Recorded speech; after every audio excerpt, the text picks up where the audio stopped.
Well, it's a little bit concerning that, like, what is the reasoning why the evil spirit doesn't recognize these people? Yeah. And how does that apply to us? Right. So if we go out, maybe it was because, see, I've always loved this thing where there's a thing that they're talking about how Jesus spoke, right? Jesus speaks as one of authority, not like these other teachers. You know what I'm saying? Do you remember that passage? It's in one of the Gospels. It's when Jesus is preaching.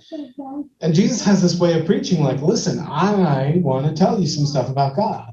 Versus other people maybe, I don't know if you've heard sermons where people have as many footnotes as a dissertation. You know what I'm saying? Yeah. And when you go into that place, there's a level where you have authority. There's a way of speaking that says, I know who God is, and I want to tell you about God. And then there's a way of being like, well, I read this article about God, and it's really fascinating. And so when I hear the Jewish exorcists say, I adjure you by the Jesus whom Paul proclaims, right?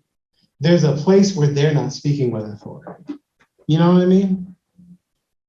That's what I hear. That's my answer to that question. I don't know if it's a good one or not.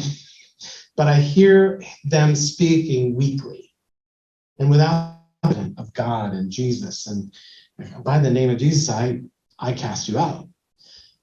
But you also, I mean, these are itinerant Jewish exorcists. They have cast out spirits, in theory, right? Or else we wouldn't call them exorcists.